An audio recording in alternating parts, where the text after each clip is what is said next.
शहर के शोर शराबे से दूर एक रामपुर नाम का गांव था, जहां सब लोग मिलजुल कर रहा करते थे।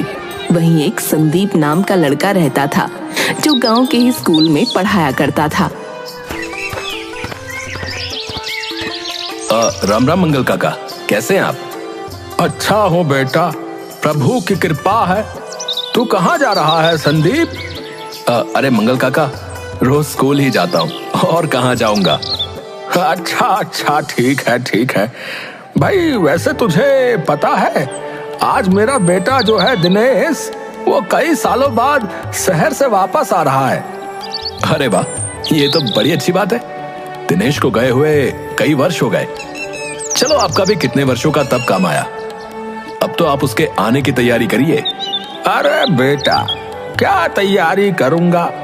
इन बूढ़े हाथों में अब कहाँ वो जोर बचा है। बस उसके चेहरे को देखने के लिए आंखें बेसब्री से इंतजार कर रही हैं। शाम को आकर मिलता हूँ उससे। अभी चलता हूँ। हाँ बेटा, जरूर। तू जा, अब देर हो जाएगी तुझे। जा तू जा।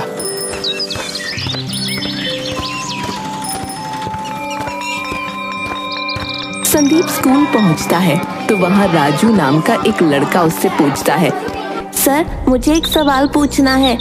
तो आपने कल एक द्वीप के बारे में पढ़ाया था कि वहाँ आदमखोर लोग रहते हैं, पर ये आदमखोर होता क्या है? आदमखोर मतलब ऐसा इंसान जो इंसानों को ही खाता हो।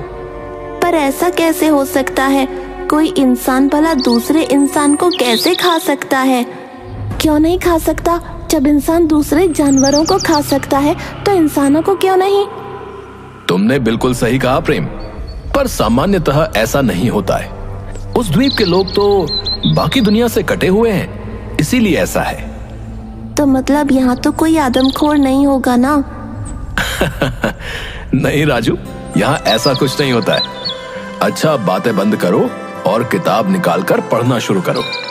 संदीप बच्चों को पढ़ाकर घर वापस आता है तो उसे बाहर दिनेश खड़ा दिखता है।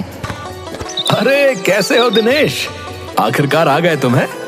और कारोबार कैसा चल रहा है? आज दोपहर में ही आया था और सब बढ़िया चल रहा है यार। गांव की बहुत याद आ रही थी और बाबा की भी, तो सोचा अब की बार तो गांव होकर ही आऊंगा। अरे भाई, यही तो खूबी अपने गांव की है। तुम चाहे लाखों कमा लो, लेकिन जो सुकून गांव में रहकर 2 पैसे कमाने में है ना, वो कहीं नहीं है यार। सही कहा यार संदीप भाई, गांव की बराबरी शहर कहां कर पाएगा। और मंगल काका कहाँ है? कहीं दिखाई नहीं दे रहे। बाबा मेरे आने के बाद थोड़ी थकावट महसूस कर रहे थे और जब मैंने चेक किया तो उन्हें बुखार था। अरे अचानक से बुखार? सुबह तो मैं उनसे अच्छी खासी बातें करके गया हूं भाई। खैर, उनका ख्याल रखो, मिलते हैं फिर। अच्छा हाँ यार, पता नहीं एकदम से क्या हो गया। मैंने इंजेक्शन दे दिया है, कल तक ठीक हो जाएंगे। चलो ठीक है, तुम उनका ख्याल रखो, ठीक है? मैं चलता हूँ। अच्छा, राम राम, मिलता हूँ फिर। कुछ बच्चे बाहर क्रिकेट खेल रहे थे। सूरज ढलने के बाद वो सब अपने अपने घर चले जाते हैं, पर एक बच्चा बाहर ही रुक जाता है। वो अकेले ही बॉल से खेलने लगता है। खेलते खेलते उसकी बॉल झाड़ियों में चली जाती है। अब जब वो अपनी बॉल लेने झाड़ियों के पास पहुंचता है तो उसे वहां एक अजीब सा साया नजर आता है। वो कुछ समझ पाता उससे पहले ही वो साया उस बच्चे को पकड़ लेता है और उसका मुंह दबा देता है ताकि वो चीख न पाए। अब वो इंसान उस बच्चे के शरीर के अंगों को खाना शुरू कर देता है। बच्चा तड़पता रहता है और वो उसके शरीर को नोच नोच कर खाता रहता है। अगली सुबह उस बच्चे की आधी लाश गांव वालों को मिलती है। अरे ये भला मैं क्या देख रहा हूँ भैया? हे राम, नहीं, ऐसा नहीं हो सकता। हे भगवान, इस बच्चे के साथ ये किसने किया? तभी आदमी घबरा जाता है और जोर जोर से चिल्लाने लगता है। अरे कोई है भैया? अरे कोई है यहाँ, देखो। अरे क्या अनर्थ हो गया भैया? अरे हमारे गांव को किसी की नजर लग गई भैया। अरे जल्दी आओ। उसकी चीखें सुनकर आसपास के लोग उसके पास आ पहुंचे। अरे चाचा, क्या हुआ? क्यों चिल्ला रहे हैं आप? अरे ये क्या? ये तो हमारे गांव का रिंकू है। नहीं नहीं, ये सब कैसे? अरे मैं तो इसी रास्ते से घास लेने जा रहा था, अचानक से मुझे ये लाश दिखाई दी।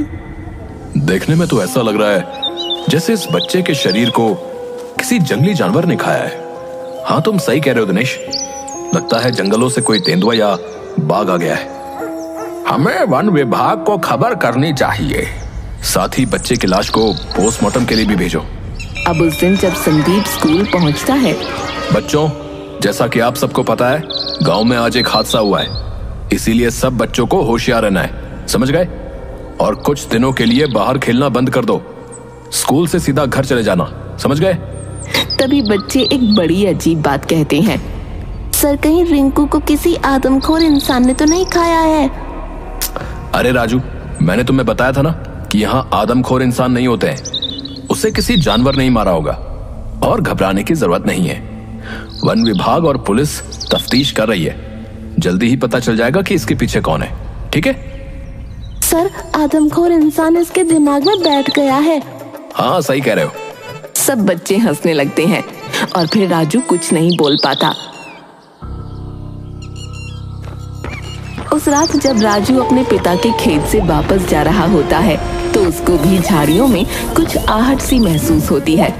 वो वहां से भागने की कोशिश करता है, लेकिन वो इंसान उसे भी दबोच लेता है और खा जाता है। इस बार तो वो उसका मुंह भी बंद नहीं करता और पूरे गांव में उसकी चीखें गूंजती हैं।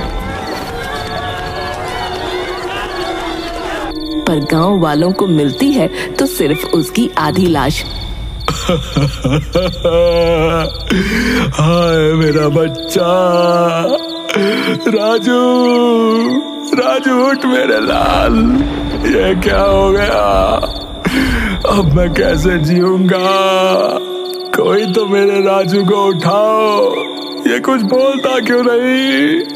राजू, राजू! हे भगवान, ये क्या हो रहा है? मुझसे ये सब अब देखा नहीं जा रहा है। कौन है इतना बेरहम? वन विभाग की टीम तो किसी जानवर पर ही संदेह कर रही थी, अब देखते हैं क्या कहते हैं वो।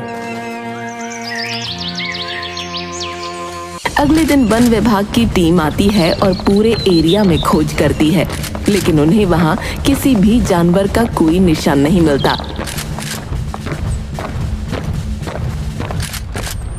ऐसा कैसे हो सकता है? ये कैसा जानवर है जिसने कोई निशान ही नहीं छोड़ा? तभी पता चलता है कि उस बच्चे की पोस्टमार्टम रिपोर्ट आ गई है। रिपोर्ट जानकर गांव में हड़कंप मच जाता है, क्योंकि उस रिपोर्ट में लिखा था कि इस बच्चे को किसी जानवर ने नहीं बल्कि इंसान ने खाया है। मतलब राजू की बात सच थी? मैंने ही उस पर ध्यान नहीं दिया। ये सचमुच किसी आदमखोर इंसान का काम है। पर ऐसा कैसे हो सकता है? कोई इंसान आदमखोर कैसे बन सकता है? देखिए जी, राजू की बॉडी पर भी वैसे निशान थे, इसका मतलब उसे भी उसी आदमखोर इंसान ने मारा है। अब हमें इस गांव के और आसपास के सभी गांवों के लोगों के फिंगरप्रिंट लेने पड़ेंगे ताकि उस आदमखोर का पता चल सके भाई। पर वो आदमखोर आदमी हम लोगों के बीच थोड़ी ना रहता होगा, वो तो जंगलों में रहता होगा। अजी कोई भरोसा नहीं है, कुछ भी हो सकता है। पूरे गांव में अलर्ट कर दिया जाता है, स्कूल बंद हो जाते हैं और रात में बाहर ना निकलने की सलाह दी जाती है। उसी शाम संदीप मंगल काका के घर जाता है। कैसे हो मंगल काका? अरे संदीप, तुम यहाँ क्या कर रहे हो? मंगल काका का हालचाल लेने आया हूँ। तुम कहाँ जाने की तैयारी कर रहे हो? मैं वापस शहर जा रहा हूँ, बस 2 दिन के लिए आया था। हाँ तो सुबह जाना, अभी खतरा है यार। और मंगल काका, आप कैसे हैं? क्या हुआ? आप कुछ बोल क्यों नहीं रहे? अरे आप रो क्यों रहे हैं? क्या हुआ है? अरे काका, दिनेश दोबारा आ जाएगा, ऐसे दिल छोटा नहीं करते, चुप हो जाइए। अब मेरे जाने से दुखी है। बचपन से पढ़ा लिखा कर इसे बड़ा किया, डॉक्टर बनाया और ये शहर में जाकर बस गया। अब इतने सालों बाद वापस आया तो बस 2 दिन में वापस जा रहा है। अब मैं कुछ काम से आया था, वो हो गया है तो वापस जा रहा हूँ। उसको ये कहते ही मंगल काका उस पर हमला कर देते हैं और उसे काटने लगते हैं। लाओ मांस लाओ, मुझे और मांस चाहिए। हाँ, इंसानी मांस। दिनेश बड़ी मुश्किल से उससे खुद को छुड़ाता है और देखता है कि मंगल की आंखों में खून उतर आया है। वो बस दिनेश को मार डालना चाहता था। मंगल काका, ये आप क्या कर रहे हो? ये आपका बेटा है। संदीप, मुझे बचाओ। मैंने तुम्हें अपने जाने का असली रीजन नहीं बताया। असल में वो आदमखोर आदमी मेरा बाप ही है जिसने उन बच्चों को मारा। क्या? पर ऐसा कैसे हो सकता है? मंगल काका तो बहुत सीधे साधे इंसान थे, इन्हें ये क्या हो गया है? ये सब हो क्या रहा है, मुझे कुछ समझ में नहीं आ रहा है। दिनेश आगे कुछ बोल पाता उससे पहले ही मंगल फिर से उस पर हमला कर देता है। संदीप दिनेश को लेकर बाहर भागता है तो मंगल भी उसके पीछे जाता है। शोर सुनकर वहां भीड़ लग जाती है। मंगल किसी जानवर की तरह सबको देखकर इधर उधर दौड़ रहा था। अरे ये क्या हो रहा है भाई? अरे भागो, ये मंगल काका को क्या हो गया भैया, भागो। मंगल काका ही वो आदमखोर आदमी है, कोई इनके पास मत जाना। लाओ और मांस लाओ, इंसानी मांस। हाँ, चाहिए मुझे इंसानी मांस। जल्दी जल्दी। हे भगवान, ये क्या देखना पड़ रहा है? अरे बचाओ, कोई पुलिस को बुलाओ भैया। पकड़ो इन्हें, वरना ये सबको मार डालेंगे। वो लोग मंगल को घेर लेते हैं और जाल डालकर पकड़ लेते हैं। पर तभी वहां पुलिस इंस्पेक्टर आ जाते हैं और वो दिनेश को पकड़ते हुए कहता है, अरे चलो थाने। शहर से भागकर क्या समझे थे कि यहाँ खबर नहीं पहुंचेगी? अरे मुझे छोड़ो, उधर देखो वो आदमखोर पकड़ा गया है। इंस्पेक्टर साहब, आप दिनेश को क्यों पकड़ रहे हैं? अरे इसने सबको बेवकूफ बनाया है, इसलिए। इतने सालों से ये गांव में नहीं आया था, अब क्यों आया है मालूम है आप लोगों को? अरे अपने बाप से मिलने आया है, और क्या? अरे अपने बाप से मिलने नहीं आया, अपने बाप के ऊपर टेस्ट करने आया था ये। इसने शहर में एक दवाई बनाई थी जिससे लोगों को कंट्रोल किया जा सकता है, पर शहर में इसको दवाई टेस्ट करने की परमिशन नहीं मिली, तो अपने बाप के ऊपर टेस्ट करने चला आया। और ये उसी का साइड इफेक्ट है भाई, कि इसका बाप जो है आदमखोर बन लिया। हे भगवान, दिनेश, तुम इंसान हो या दानव? तुम्हारा बाप यहाँ तुम्हारे इंतजार में मर रहा था और तुम आए भी तो उसके ऊपर ये जुल्म करने। तुमने मंगल काका को किसी प्रयोगशाला का चूहा समझ रखा है क्या? मैंने ये दवाई इतनी मुश्किल से बनाई थी तो इसका टेस्ट तो करना ही था ना, मैं और क्या करता भला? पहली बात तो ऐसी दवाई बनाने की जरूरत ही नहीं थी, समझे? और अगर बनाई भी तो उसे अपने ऊपर टेस्ट करना चाहिए था। पर तुमने मंगल काका की भी जिंदगी बर्बाद कर दी और उन 2 मासूम बच्चों की भी जान ले ली। इसे ले जाइए इंस्पेक्टर साहब। संदीप जाने से पहले उससे उस दवाई के एंटीडोट के बारे में पूछता है तो वो बताता है कि इसका कोई एंटीडोट नहीं है, या तो बाबा मर जाएगा या कुछ दिन में अपने आप ठीक हो जाएगा। ये सुनकर सभी गांव वाले बहुत दुखी हो जाते हैं।